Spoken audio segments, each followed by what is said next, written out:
Dice el necio en su corazón, no hay Dios. Se han corrompido, hacen obras despreciables, no hay quien haga lo bueno. Jehová miró desde los cielos sobre los hijos de los hombres para ver si había algún entendido que buscara a Dios. Todos se desviaron, a una se han corrompido. No hay quien haga lo bueno, no hay ni siquiera uno. ¿No tienen discernimiento todos los que cometen maldad, que devoran a mi pueblo como si comieran pan y no invocan a Jehová? Siempre la negativa de Dios o negar a Dios es algo que ha estado ligado al ateísmo. Y siempre hemos creído que los ateos son las personas de primera línea que niegan la existencia de Dios, que niegan la presencia de Dios, que niegan el poder de Dios y que, por ende, son personas vacíos de todo bien. Sin embargo, cuando hacemos un estudio de la palabra de Dios y tratamos de entender lo que ella nos enseña y tomamos un poquito de la experiencia humana, de las cosas que se nos dan a nuestro alrededor, nos damos cuenta que no solo ellos, no solo los ateos niegan la existencia de Dios. También existe una negativa de la existencia de Dios aún en medio de los creyentes, por el tipo de acciones, de cosas que nosotros llevamos a cabo muchas veces que desconectan la fe y que contradicen lo que nosotros decimos que creemos. ¿Cómo es que puede verse esto? En primer lugar, es cuando los caminos del hombre son caminos de corrupción. De hecho, mis estimables hermanos, la corrupción es algo que en nuestros tiempos, cuando la analizamos y la estudiamos, es algo que está enfocado especialmente en los políticos y en los empleados del Estado. Pero porque son los que están en la palestra, donde se puede observar todo lo que hacen y hay una gran información de ellos, de lo que hacen, cómo viven, qué dejan de hacer. Pero no solo ellos llevan ese camino de corrupción.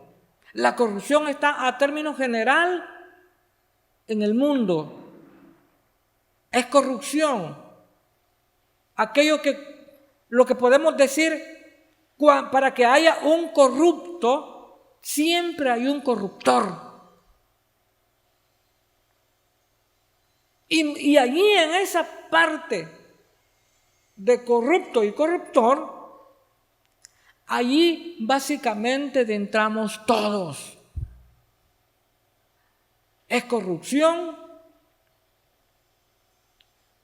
cuando nosotros queremos llegar primero que los demás. Es corrupción cuando nosotros queremos obtener mejor ganancia sin importar a quién perjudicamos. Porque no esperamos el tiempo que nos toca. Fíjese que los que conducen, ahora yo ya no conduzco vehículos, pero los que conducen vehículos, si algo anda mal en su vehículo, que la ley exige que debe de andar de cierta manera, quisieran encontrarse a un agente que les agarre lo que nosotros decimos mordida.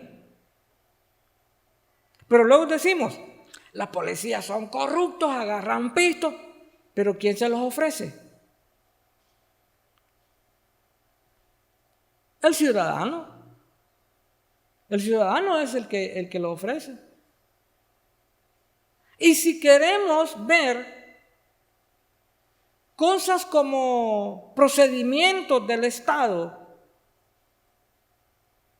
por no hacer cola, nosotros preferimos dar un poquito más para que alguien nos meta y no hacemos cola. Eso ya es corrupción.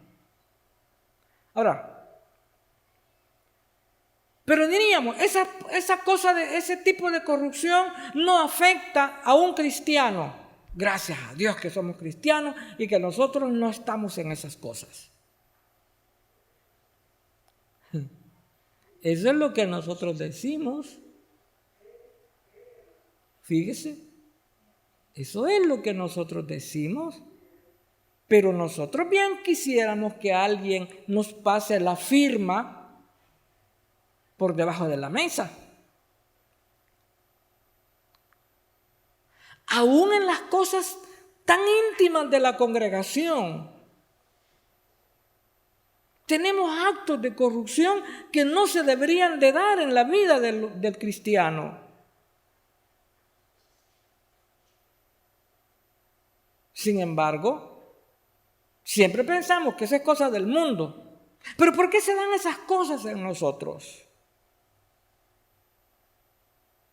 Porque son cosas que no nos dejan una mancha en el rostro. Porque son cosas que a lo mejor no se le pone nombre,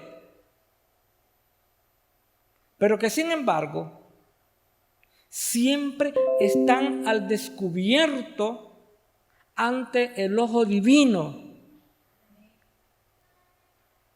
Y sin importar qué tipo de corrupción sea, esos caminos corruptos, Dios los detesta. Dios no está de acuerdo con que nosotros actuemos de manera, le llamaríamos a esto, llamémosle si quiere de manera ilegal.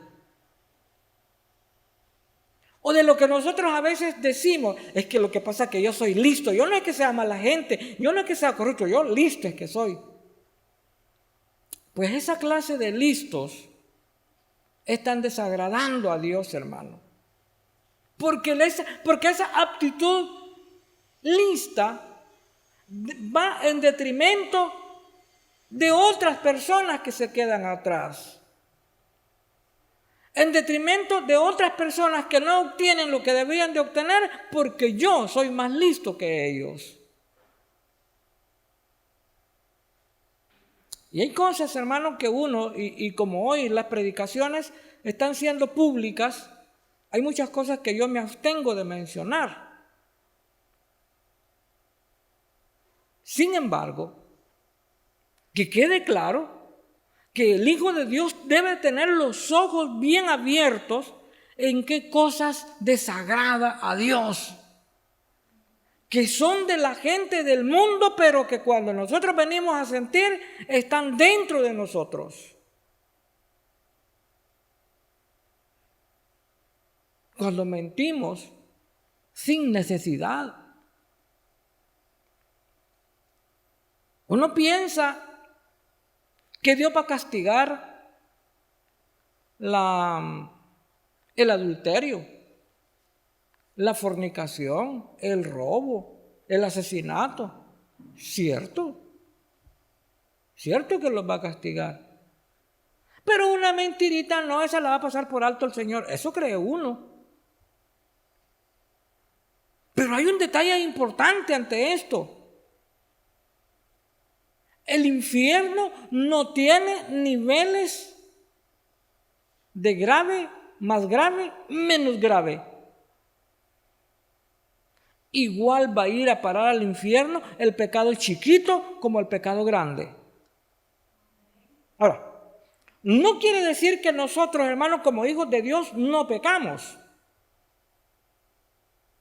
Pero nuestro gran problema consiste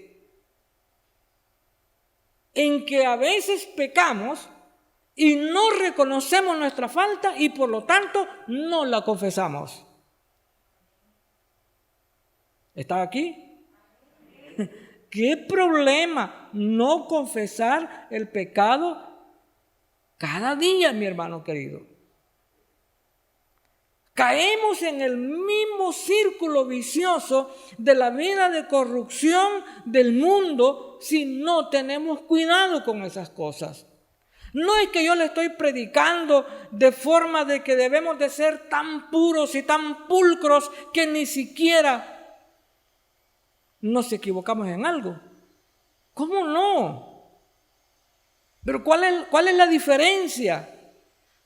En que la palabra nos advierte y dice: hijitos,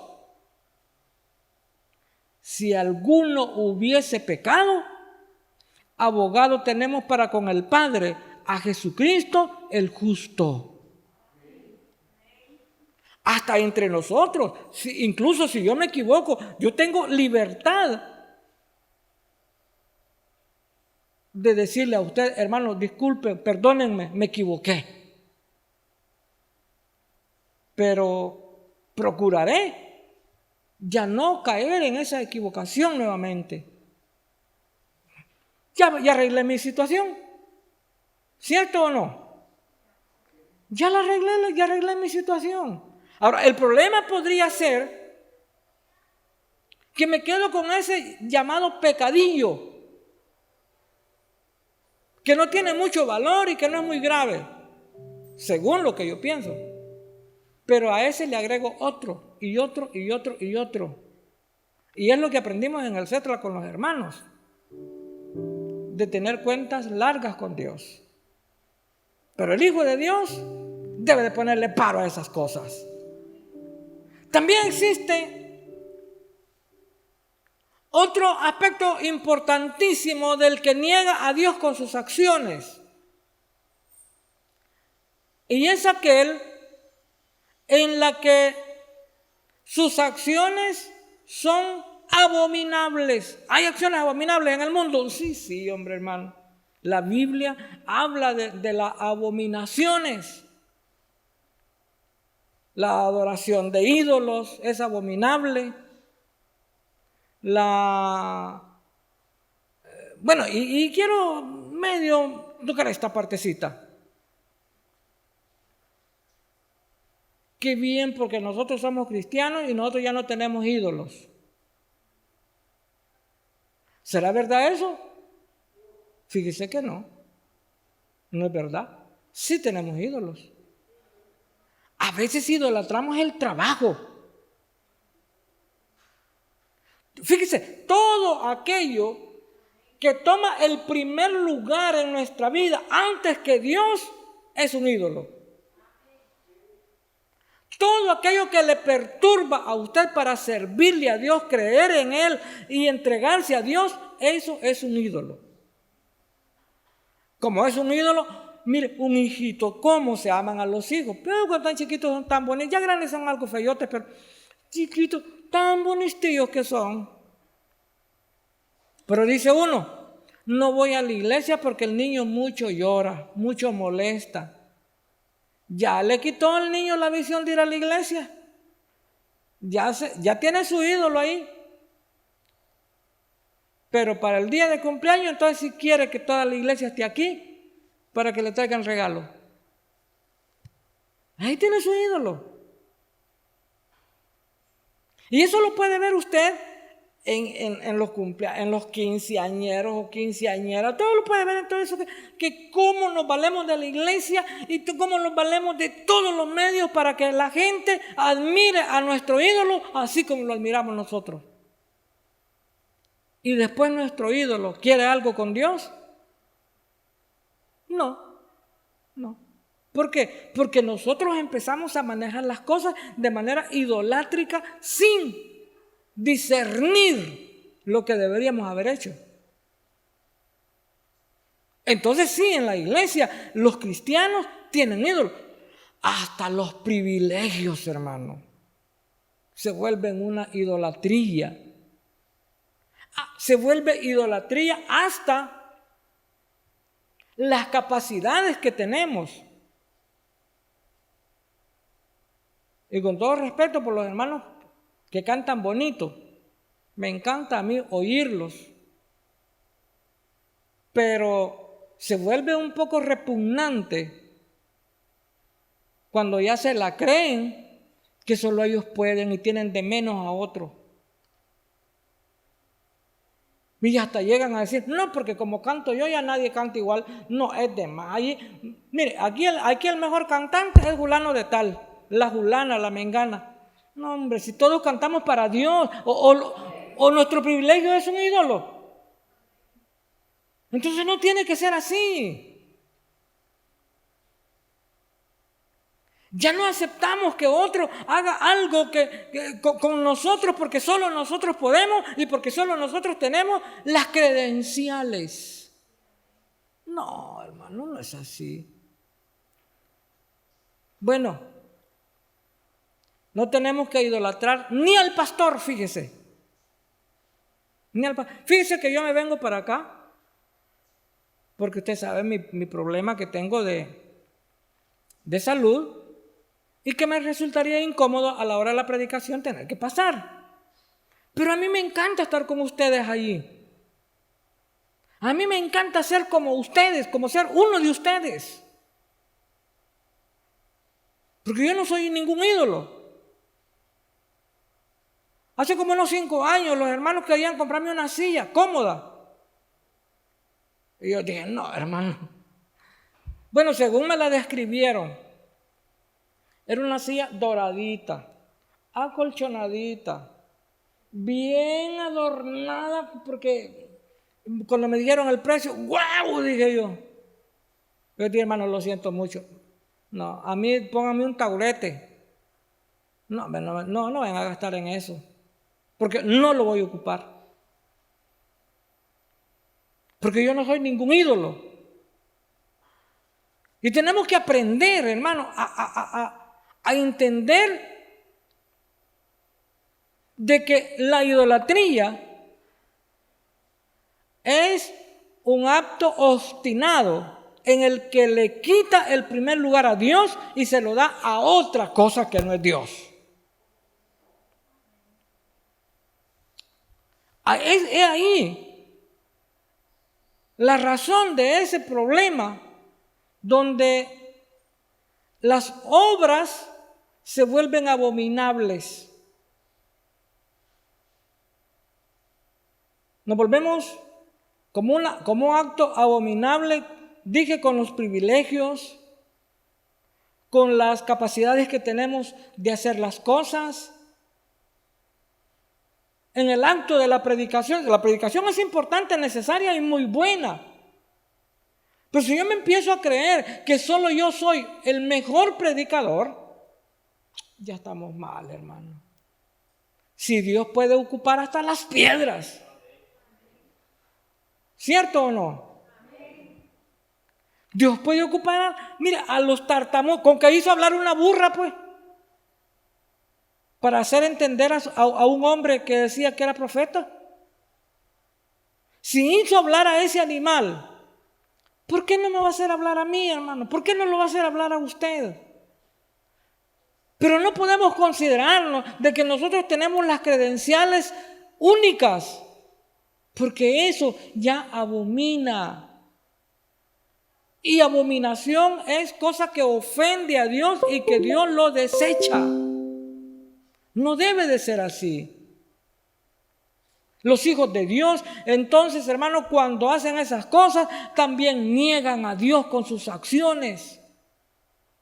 Negamos a Dios cuando, hermano, ponemos en primer lugar el dinero. Mire, uno de los grandes pleitos en las iglesias, pero pleitos, es el dinero, fíjese. Parece mentira, hermano. Pero las personas que están aquí en la iglesia, que tienen más tiempo de ser cristianos, pueden corroborar lo que yo estoy diciendo. Que la gente se peleaba antes, ahora ya no, aquí en esta iglesia, al menos, hermano, no sé en otro lugar, pero al menos aquí hemos aprendido a poner a Dios en primer lugar y no quebrarnos la cabeza ni destruirnos a nosotros mismos por cosas materiales. Pero antes, hermano, no, hombre, Eso era terrible. Grandes pleitos por el dinero, que quién lo iba a guardar, porque todo el mundo que era el mejor guardador del dinero. Pero en manos de todo el mundo, si el dinero siempre se perdía. Y entonces Jesús dijo algo respecto de un hombre que dijo, qué desperdicio, dijo el hombre. Ese perfume podía haberse vendido no sé por cuántos denarios y habérselo dado a los pobres. Pero Jesús interpretó las palabras de ese hombre y dijo, este no lo dijo porque tuviera cuidado de los pobres, sino porque es ladrón. ¿Cuántas veces el celo que tenemos por la obra de Dios y por las cosas de la iglesia no emana del cuidado que tenemos, sino de nuestro propio egoísmo? Emana no porque cuidemos de la obra, no porque tengamos interés de la obra, sino porque tenemos interés de lo que la obra produce. Pero tienen la perspectiva, tienen la idea de que aquí eso es un paraíso. No, mayormente hoy que estamos publicando esas obras, hermanos, mire, de veras que le despierta el interés a cualquiera. Pero ¿sabe qué? Una cosa,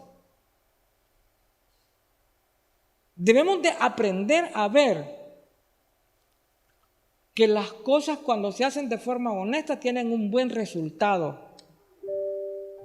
Pero también no debe de ser nuestra idolatría eso. No tiene que ser nuestro ídolo. No tenemos que alegrarnos ni por el templo, porque el Señor dijo, ya ven todo eso, no quedará piedra sobre piedra que no sea destruido. Entonces no, hermano, ¿por qué idolatrar esas cosas? Y quiero mencionarle el otro aspecto que niega a Dios, en el que de la forma como viven los hombres se observa la ausencia de bendición. Pero pudiésemos preguntarnos nosotros, bueno,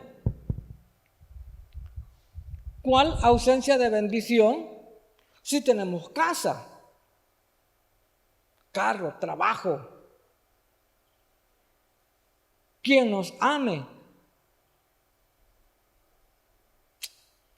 Es que la bendición no está en eso, porque la palabra de Dios dice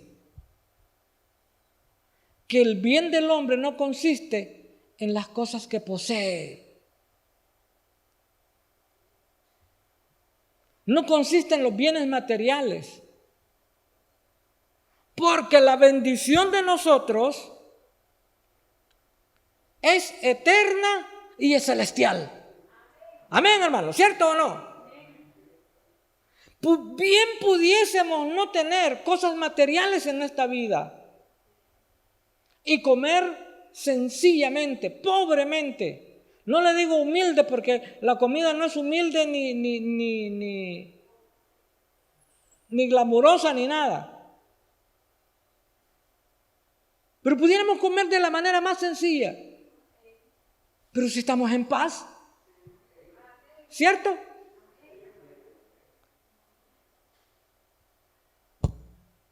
Dice, no recuerdo si es un proverbio, ¿de qué sirve la casa llena de manjares o de bueyes engordados y en disensión? ¿De qué sirve? ¿De qué sirve la buena comida, la buena ropa, las buenas lociones? Ahora ya aprendí, hermano, entre las lociones comunes y las lociones finas. Imagínense, ¿de qué le sirve una loción fina si carga el corazón podrido, desesperado, amargado. Quiere reventar con todo porque ya no hay ni qué hacer, porque nadie lo entiende, ni lo soportan ni soporta a nadie. ¿De qué sirve? Pero cuando estamos hablando de la presencia de Dios en nuestras vidas, podemos andar con la misma ropa, podemos estar de lavar y poner. ¿Y qué importa si nos dicen, ay hermano, usted ya parece fotografía? No, si yo soy la fotografía. Con el mismo pantalón y la misma camisa. ¿Qué importa? Lo importante es que estoy en paz. Amén, ¿cierto o no?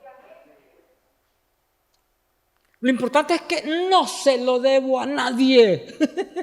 Eso es importante. Imagínense con pantalones caros, camisas caras, vestidos caros y bien enjalanado en la tienda. No, hombre, eso no. Mire, pero deber y no poder pagar, eso le quita la paz a cualquiera. Y por mucha apariencia que uno pueda tener, eso es ausencia de bendición. Le digo porque todas esas cositas que estoy mencionando ya las hemos vivido y además la Biblia lo respalda, que son verdades que se encuentran en la vida del hombre. Y con ese tipo de aptitud o con ese tipo de vida, con ese tipo de cosas que estoy mencionando, también se niega a Dios, porque Dios, hermano, es paz. Dios es amor. Dios es tranquilidad. Y como dije antes, no importa si no andamos en buen carro. Si lo que buscamos es trasladarnos, ok, con eso basta. Hasta una bicicleta lo traslada a uno. Lástima que yo ya no miro, ¿no? Porque yo anduviera en bicicleta. En una carreta con bueyes. O en un caballo y por último tengo un chucho. Y no da problema. Pues si estamos en paz. Si el caballo me obedece, si el chucho me hace caso, ¿qué más quiero, hermano? ¿Cierto o no? Pero ¿de qué le sirve el glamour a la gente donde no lo atiende ni su misma familia? Porque no hay paz. Si no hay tranquilidad. Con eso se niega a Dios, fíjese, hermano. Y un hijo de Dios, lo más cruel es que un hijo de Dios viva en eso. Eso es lo más difícil, lo más cruel. Que el mundo, pues, lo viva, pues allá ellos, pues no tienen a Dios y son un pueblo sin ley. Pero el pueblo de Dios sí tiene la ley del amor. ¿Cuántos creen eso? El pueblo de Dios sí tiene la ley de Dios consigo. De tal manera que la obtención de cosas materiales no miden la felicidad de las personas. Eso no mide la paz del individuo. Como he dicho, ¿de qué me serviría a mí? Mire, bueno, ahí tenemos, le voy a poner un ejemplo bien sencillo. Todos conocemos de un hombre que tuvo en sus manos 3,000 millones, no sé cuánto, de dólares. Pero como era robado, ahí está preso. ¿De qué le sirve? Y la Biblia lo dice de esta manera. ¿De qué le sirve al hombre granjear el mundo si pierde su alma?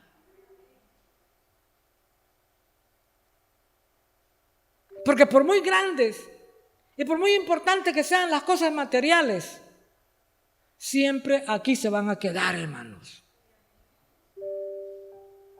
Pero lo que nosotros nos llevamos son los bienes espirituales y eternos, que solo se obtienen en Cristo Jesús, Señor nuestro. ¿Cuántos creen eso? Amén. Gloria al Señor.